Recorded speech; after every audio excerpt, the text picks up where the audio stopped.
Bapa, berikan kepada kami hati yang lembut itu untuk bisa firman-Mu dengan mudah masuk ke dalam hidup kami terima dan kami mau lakukan.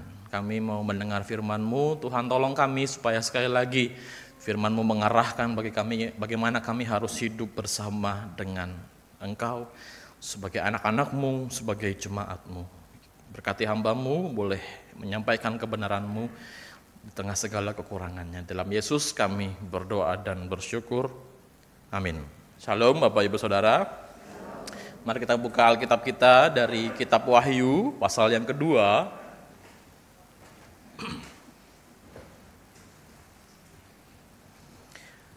Kitab Wahyu pasal yang kedua. Kita baca ayat 1 sampai ayat 7. Wahyu pasal yang kedua ayat 1 sampai 7. Jika sudah ketemu, kita baca sama-sama Wahyu pasal yang kedua, kitab terakhir ya di Alkitab kita.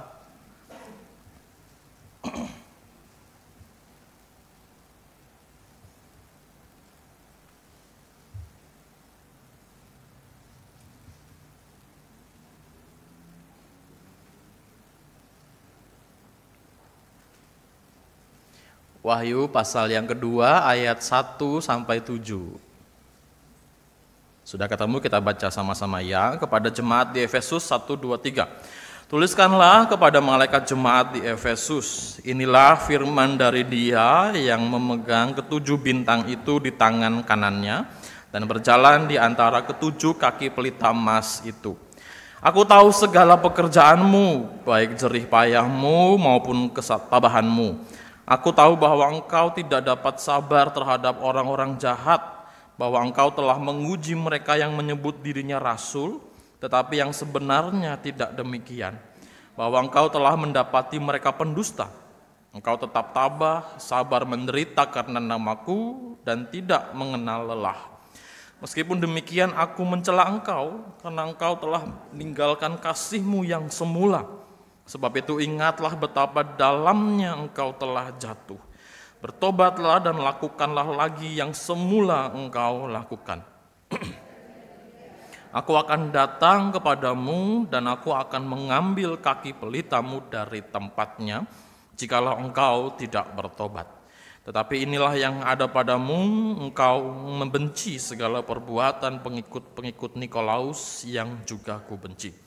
Siapa bertelinga hendaklah ia mendengarkan apa yang dikatakan Roh kepada jemaat-jemaat. Siapa yang menang dia akan kuberi makan dari pohon kehidupan yang ada di Firdaus Allah. Sampai demikian jauh pembacaan firman Tuhan. Bapak Ibu yang punya anak sudah terima rapot anak-anaknya? Sudah ya. Yang remaja sudah terima rapot? Sudah ya. Yang kuliah sudah terima kartu hasil ujian? Belum ya. Cucu-cucu terima rapot. Nilainya bagus? Lumayan, daripada lumanyun ya. Nilainya bagus. Kalau terima rapot itu hal yang pertama dilihat ya. Biasanya nilai. Angka ya. Pelajaran ini angkanya berapa, pelajaran itu angkanya berapa. Nilai rapot seringkali walaupun hari-hari ini kemudian banyak dipikirkan kembali ya, dipikirkan ulang, tetapi nilai di rapot itu seringkali menjadi tanda anak kita, cucu kita, diri kita sendiri itu berhasil atau tidak dalam proses pembelajaran. Ya, kalau nilainya bagus, itu tandanya berhasil. Dari mana tanda berhasil itu? Dari nilai yang bagus. Kita merasa pintar kalau nilai kita tinggi semua. Tanda kita pintar apa? Nilainya tinggi. Ya, terlepas dari hari-hari ini ada banyak diskusi tentang nilai raport, tapi secara tradisional kita anggap nilai itu sebagai tanda, angka itu sebagai tanda kecerdasan, nilai itu sebagai tanda keberhasilan pembelajaran. Bapak Ibu Saudara, dalam hidup tuh memang ada tanda untuk melihat sesuatu yang lebih besar di belakangnya. Contohlah sakit hari-hari ini ya.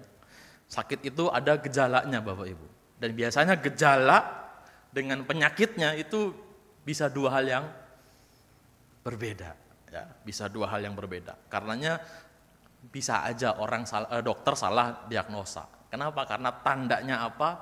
Biasanya penyakitnya berbeda. Kita bisa menemukan gejala kita bisa melihat gejala untuk menentukan penyakit apa. Bahwa kalau gejalanya ini tandanya ada sakit ini dan itu ya. Ada gejala sebagai tanda sebuah sakit penyakit. Kalau dalam dunia filsafat ada fenomena sebagai tanda dari noumena ya. Itu istilah-istilah di bidang filsafat. Memang tanda itu dibutuhkan untuk melihat kepada sesuatu yang lebih besar yang ada di belakangnya, untuk mengerti sesuatu yang ada lebih besar di belakangnya.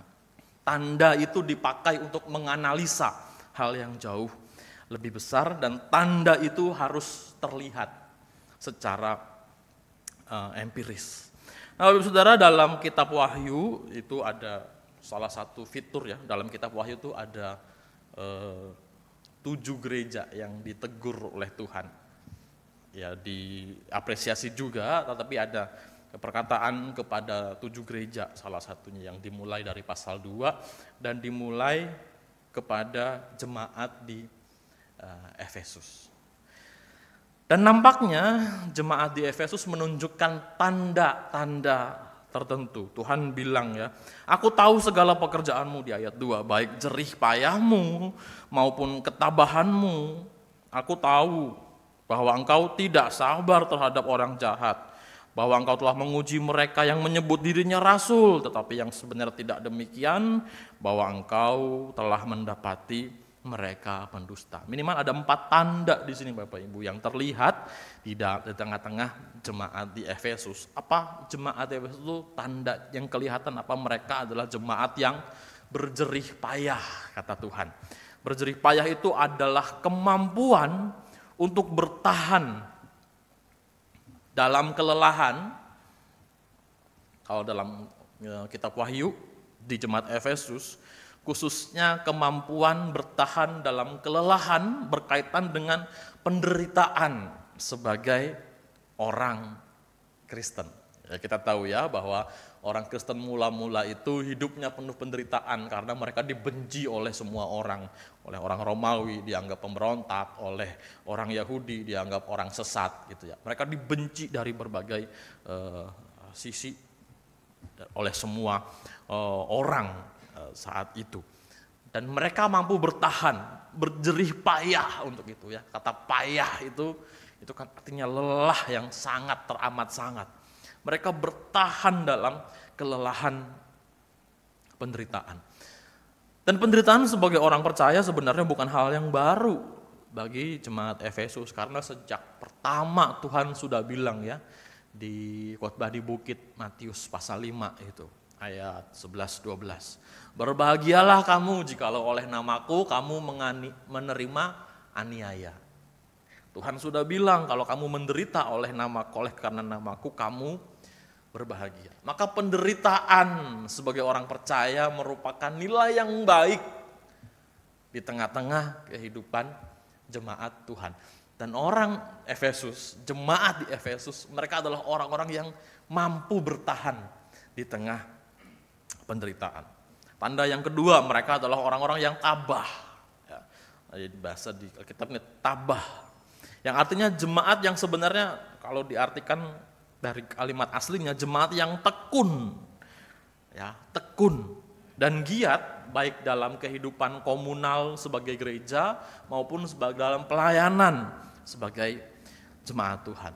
Kita bisa melihat jika untuk penderitaan saja yang eksternal itu mereka bisa jadi orang yang mau berjelih payah, apalagi untuk kehidupan internal sebagai jemaat ya.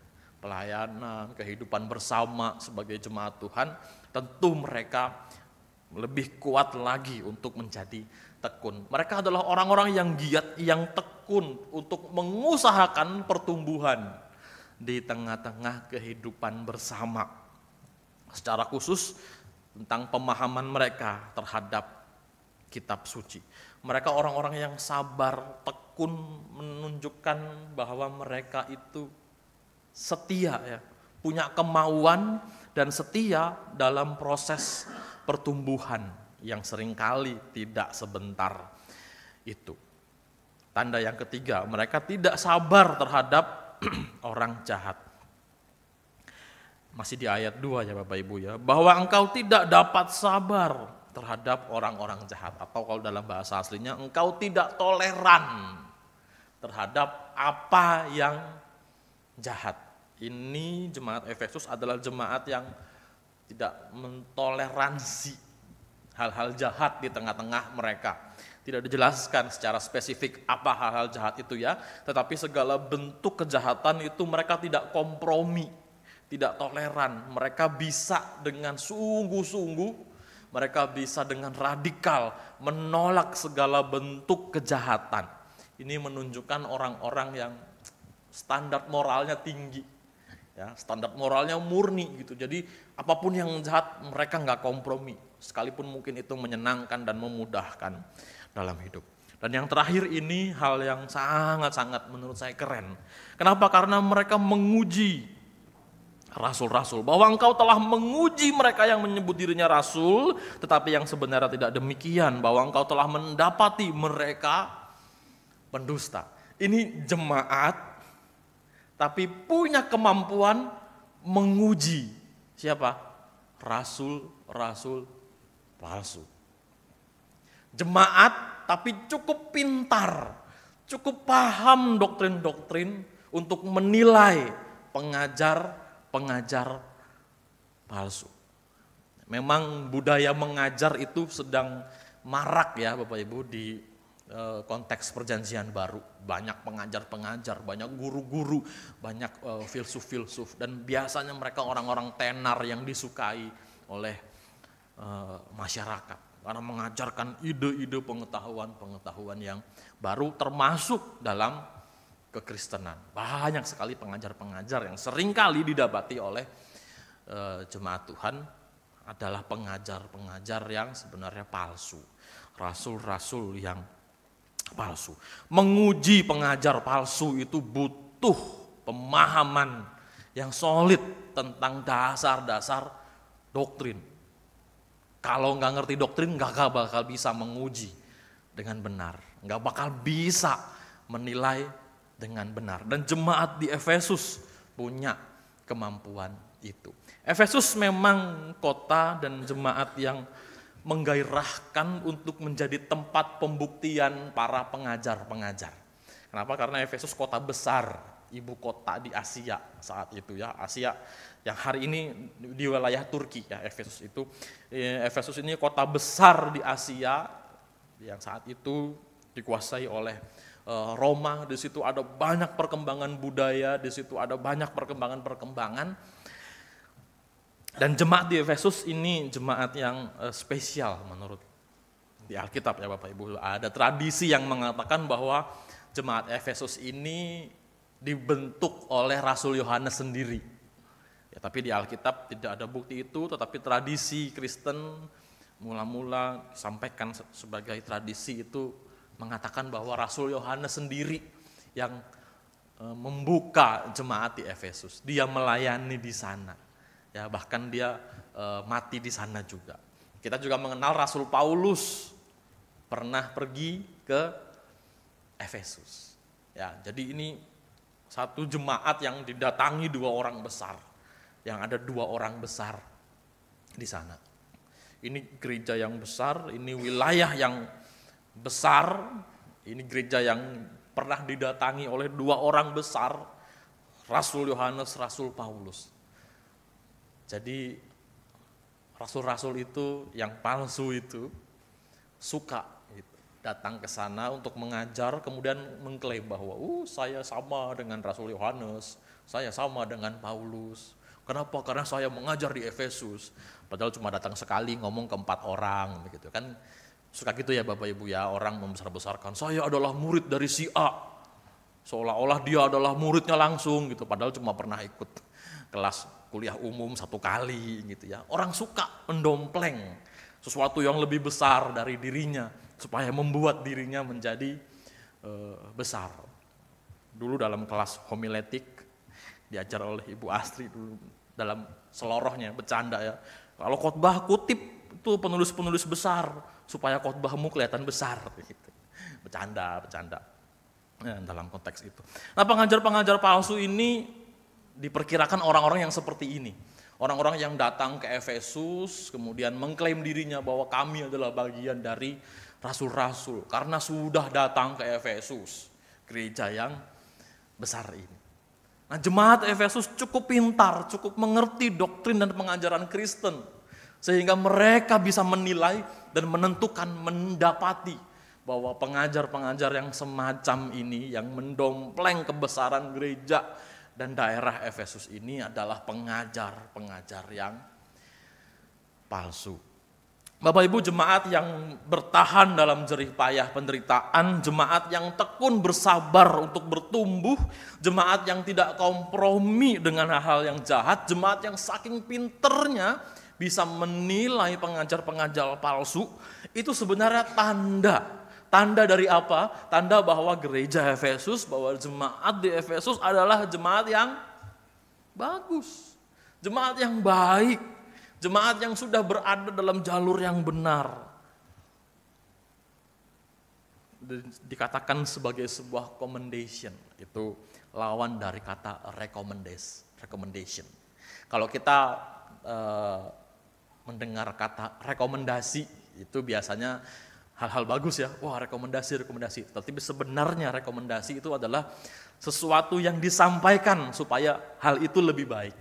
Tapi ada istilah lain namanya komendasi. Komendasi itu lebih kepada apresiasi terhadap hal yang sudah ada yang bagus dalam sesuatu.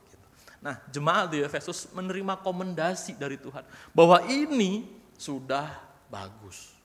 Bahwa kamu jerih payah, bahwa kamu sabar bertempuh, bahwa kamu tidak kompromi terhadap kejahatan, bahwa kamu bisa membedakan mana rasul asli, mana pengajaran palsu, itu adalah sebuah komendasi, itu sebuah apresiasi bahwa kamu sudah benar dalam hal itu. Beberapa penafsir bahkan mengatakan gereja Efesus ini seperti jemaat yang sempurna. Tetapi kita melihat di ayat 4 ada teguran yang keras sekali. Meskipun demikian Tuhan ya, aku mencela engkau. Bukan menasihati Bapak Ibu. Bukan menegur, mencela. Seolah-olah ini hal yang sangat besar. Mencela, Tuhan mencela jemaat yang demikian hebatnya. Kenapa? Karena engkau telah meninggalkan kasih-Mu yang semula. Segala tanda kehebatan tadi menghasilkan hal yang tidak lain dan tidak bukan celaan. Karena apa? Karena jemaat Efesus yang hebat ini ternyata meninggalkan kasih yang semula. Bapak Ibu, apa yang dimaksud dengan kasih yang semula? Dalam teks yang kita baca nggak ada info tentang apa itu kasih yang semula itu. Tidak ada informasi yang mengatakan apa sebenarnya yang dimaksud Tuhan ketika Dia bilang kau meninggalkan kasih-Mu yang semula itu. Maka nggak heran kalau teks ini kemudian banyak disampaikan sebagai spekulasi ya. Kamu harus sehangat dulu, gitu-gitu dan lain sebagainya. Tidak ada informasi yang jelas tentang kasih yang semula. Beberapa mengatakan apakah ini maksudnya kasih kepada sesama saudara seiman? Karena orang-orang Kristen hidup dalam penderitaan harus saling mengasihi satu dengan yang lain. Beberapa mengatakan apakah ini kasih kepada orang-orang yang belum percaya kepada Tuhan. Kita melihat mereka bukan sebagai orang-orang yang jahat tetapi sebagai domba-domba yang sesat. Sehingga harus mengasihi mereka dan membawa mereka kepada Tuhan. Spekulasi-spekulasi semacam itu banyak sekali ditemukan. Tetapi yang paling masuk akal sebenarnya kasih yang semula ini adalah kasih kepada Allah. Kenapa? Karena kasih kepada Allah sudah menjadi dasar hidup orang percaya sejak zaman Yudaisme awal. Ulangan 6 ayat 5. Saya bacakan buat kita sekalian ya. Ulangan pasal yang ke-6 ayat 5. Ini terkenal sekali, harusnya kita semua ingat ya. Dari ayat 4, dengarlah hai orang Israel, Shema Israel.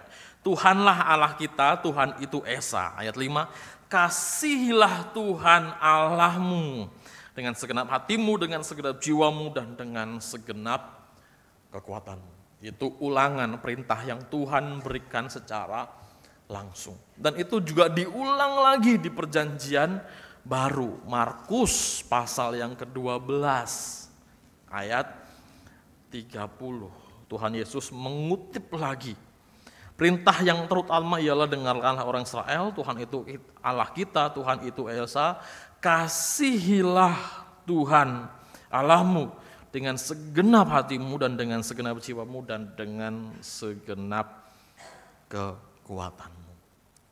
Kasih kepada Allah sudah lama menjadi dasar hidup orang-orang percaya. Dan dipercaya ini hal yang dihilangkan, hal yang hilang dari kehidupan jemaat di Efesus. Bahwa mereka bisa menjadi jemaat yang begitu hebatnya, tapi tanpa didasari kasih kepada Allah. Bahwa mereka bisa bertahan dalam penderitaan tanpa didasari kasih kepada Allah. Bahwa mereka bisa tekun giat belajar untuk bertumbuh tanpa didasari kasih kepada Allah. Bahwa mereka bisa sangat tidak kompromi terhadap kejahatan tanpa didasari kasih kepada Allah. Bahwa mereka bisa menilai pengajar-pengajar palsu tanpa didasari kasih kepada Allah. Bapak Ibu Saudara, hal-hal demikian sangat mungkin bahwa perilaku dan dasarnya itu bisa sangat berbeda. Dalam hidup kita melihat seperti itu. Tadi Lause Gili menyampaikan dalam doanya ya, kasih yang dimanipulasi. Itu menunjukkan perbedaan antara apa yang terlihat dengan apa yang menjadi dasar. Apa yang terlihat dengan apa yang menjadi alasannya. Bisa menjadi hal yang sangat sama sekali berbeda. Bapak Ibu Saudara, 8 Desember kemarin, kalau orang yang suka musik ya, orang yang suka musik itu mengenang kematian musisi besar dunia ya, John Lennon. Bapak-bapak, ibu-ibu yang sudah agak banyak umurnya pasti tahu lah ya, John Lennon ya. Imagine all the people, atau Hey Jude, don't make it bad, take a sad song and make it better. Tahu lah ya. Musisi besar. Dia mati tanggal 8 Desember tahun 1980. Matinya ditembak oleh orang ya di depan apartemennya. 5 kali tembakan, 1 meleset, 4 yang nembak dari belakang. Dia mati di rumah sakit. Katanya dalam perjalanan sebenarnya udah mati ya. Ya, 8 Desember lalu itu ya, orang-orang yang suka musik mengingat kematian John Lennon. Siapa yang nembak John Lennon, Bapak Ibu? Fansnya. Penggemarnya, bukan hatersnya. Bukan saingan industri musik, bukan. Penggemarnya. Betapa orang yang menyukai tetapi melakukan perilaku yang sangat berbeda.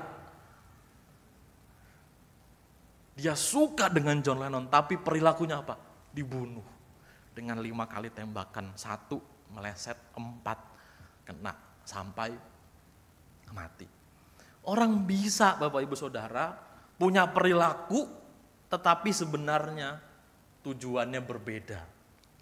Punya perilaku tertentu tetapi sebenarnya dasarnya berbeda. Apa yang dilihat di luar bisa berbeda dengan apa yang ada di belakang. Dan mungkin ini yang terjadi di tengah-tengah jemaat di Efesus. Luarnya terlihat hebat, tapi tanpa dasar yang benar. Sukses namun tidak pernah didasari dari kasih kepada Kristus. Ini yang kemudian dicela oleh Tuhan. Untuk apa kesuksesan itu?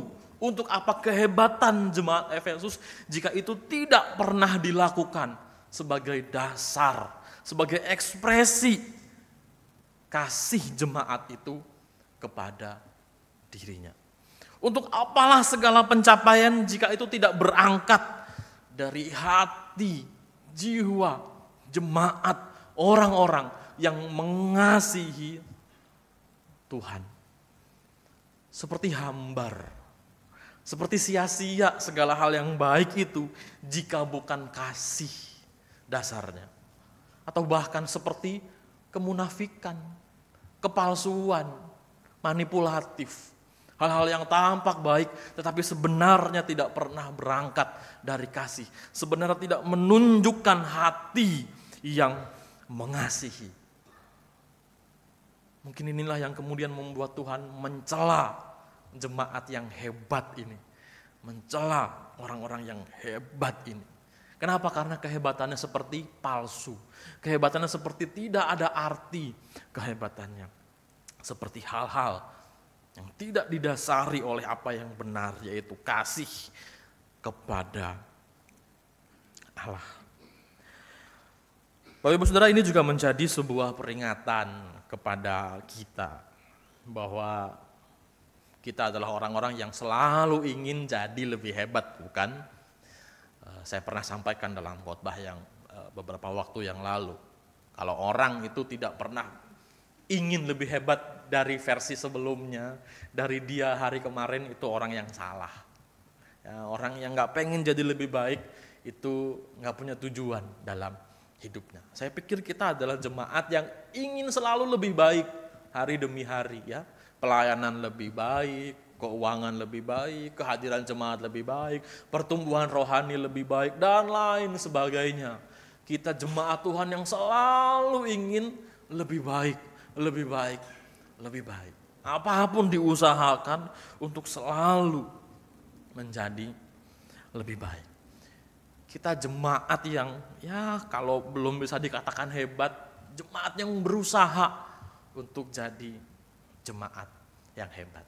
Kita juga mungkin adalah anak-anak Tuhan yang berusaha untuk lebih baik hari demi hari, ya, meninggalkan dosa, bertobat, lebih belajar firman Tuhan sungguh-sungguh, menjadi orang yang perilakunya lebih sesuai dengan firman Tuhan. Kita usahakan terus-menerus dalam hidup kita supaya kita jadi lebih baik, kita jadi pribadi-pribadi anak-anak Tuhan yang hebat, anak-anak Tuhan yang hebat. Tetapi apa dasarnya? Apa yang mendasari usaha untuk jadi lebih baik itu, Bapak Ibu Saudara? Apa yang mendasari usaha untuk menjadi gereja yang lebih hebat? Pencapaian? Kebanggaan?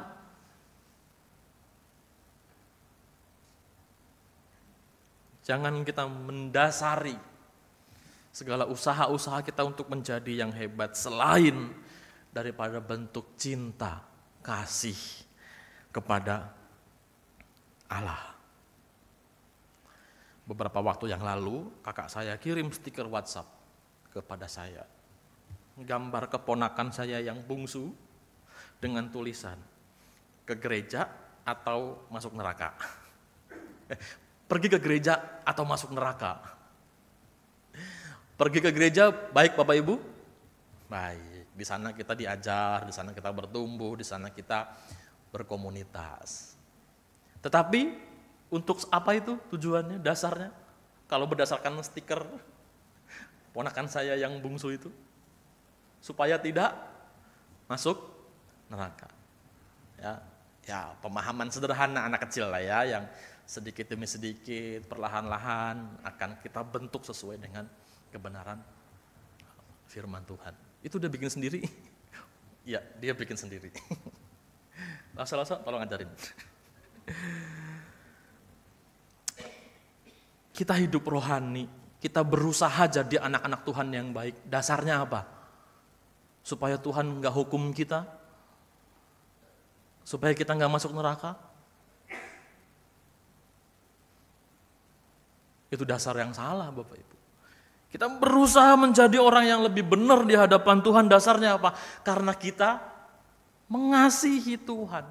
Karena kita mau menunjukkan cinta kita kepada Tuhan. Pelayanan, pengejaran terhadap hidup rohani yang baik, pertobatan yang sungguh-sungguh, jika tidak didasari oleh kasih kepada Allah, maka pelayanan itu hanya akan berujung pada kelelahan.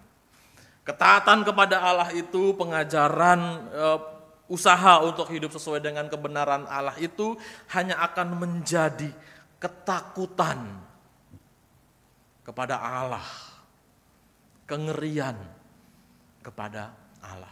Maka setiap usaha untuk punya hidup benar, setiap usaha untuk melayani dengan lebih baik, menjadi gereja yang lebih hebat, harus didasari oleh kasih kepada Allah. Bapak Ibu, cinta kasih itu selalu menjadi kekuatan terbesar dalam diri manusia untuk melakukan apapun, melampaui batas-batas kemampuan manusia. Jika tanpa kasih, maka tidak heran pelayanan menjadi kelelahan. Jika tanpa kasih, maka tidak heran pelayanan menjadi ajang saling menuntut. Jika tanpa kasih, maka tidak heran usaha untuk menjadi gereja yang lebih baik tidak lebih dari sekedar pencapaian. Jika tanpa kasih kepada Allah, maka usaha untuk hidup benar di hadapan Tuhan tidak lain dan tidak bukan merupakan bentuk usaha untuk menghindari penghukuman dari Tuhan. Ketaatan kepada Tuhan tanpa kasih tidak berbeda dengan paksaan untuk taat kepada Dia. Ketaatan kepada Tuhan yang berdasari paksaan tidak pernah merupakan ketaatan yang diisi dengan sukacita. Untuk itulah kita mendasari kehidupan rohani kita bersama dengan Tuhan. Bukan dengan paksaan, bukan dengan ketakutan, tetapi dengan kasih kepada Allah. Untuk itulah kita mendasari pelayanan kita, bukan sebagai tanggung jawab semata, bukan karena nggak enak sama pengurus, udah disuruh-suruh, disindir-sindir, di khotbah, bukan untuk mencari keuntungan pribadi atau pencapaian pribadi, tetapi kasih kepada Allah. Dan kasih itu yang memampukan kita untuk terus tekun bersama dengan Dia. Bapak Saudara, di hari ini firman Tuhan ini berkata kepada kita yang punya motivasi yang salah dalam hidup bersama dengan Tuhan, punya motivasi yang salah dalam melayani Tuhan. Mari kita lihat dan pastikan bahwa itu berangkat dari kasih kepada Allah. Kita yang mungkin kecewa kepada komunitas gereja karena mungkin dalam kelemahan kita mendasari kehidupan bersama kita dengan ekspektasi-ekspektasi yang kita letakkan kepada orang-orang di sekitar kita. Saya berdoa supaya Tuhan memberikan kasih yang cukup. Sekiranya ekspektasi itu tidak terpenuhi, ada kekecewaan dalam diri kita terhadap sesama kita, semoga Tuhan memberikan kasih yang cukup untuk kita boleh sembuh darinya. Kalau ada orang-orang, jemaat, keluarga kita yang hari ini tidak bersama dengan kita di ruangan ini karena kecewa kepada gereja Tuhan, mari kita sama-sama berharap Tuhan berikan kasih yang cukup buat mereka bisa kembali kepada Tuhan. Pelayan-pelayan Tuhan yang lelah dari satu tanggung jawab ke tanggung jawab yang lain, pelayanan yang lain, salah sangka yang lain, tuntutan yang lain. Saya berdoa supaya Tuhan memberikan kasih yang cukup kepada kita untuk bisa menanggung panggilan itu. Setiap kita jemaat Tuhan, anak-anak Tuhan yang berusaha untuk punya hidup benar di hadapan Tuhan. Saya berdoa supaya Allah memberikan kasih di dalam hati kita sehingga kita tidak melakukannya dengan ketakutan, kengerian, dan keterpaksaan kepada Tuhan. Kiranya kita menjadi orang-orang jemaat yang tidak kehilangan kasih yang semula, kasih kepada Allah dalam segala tindakan perilaku kita. Kita berdoa. Bapa, terima kasih untuk firman-Mu, terima kasih untuk kasih-Mu yang membuat Engkau datang kepada kami orang berdosa, menyelamatkan kami. Tuhan, kami rindu seperti Engkau, mendasari pelayanan kami, mendasari kehidupan bergereja kami, mendasari kehidupan pertobatan kami dengan kasih kepada Engkau. Tuhan, tolong kami berikan kasih yang cukup supaya kami bisa bertahan dalam usaha-usaha kami, supaya kami bisa bertahan dalam kelelahan-kelelahan kami, supaya kami bisa bertahan dalam kehidupan bersama kami sebagai jemaat. Tuhan, kami terus bergantung pada pertolongan Roh-Mu yang kudus dalam kehidupan pribadi kami dan gereja kami. Terpuji nama Bapa, dalam nama Tuhan Yesus kami berdoa dan bersyukur. Amin. Tuhan memberkati kita semua.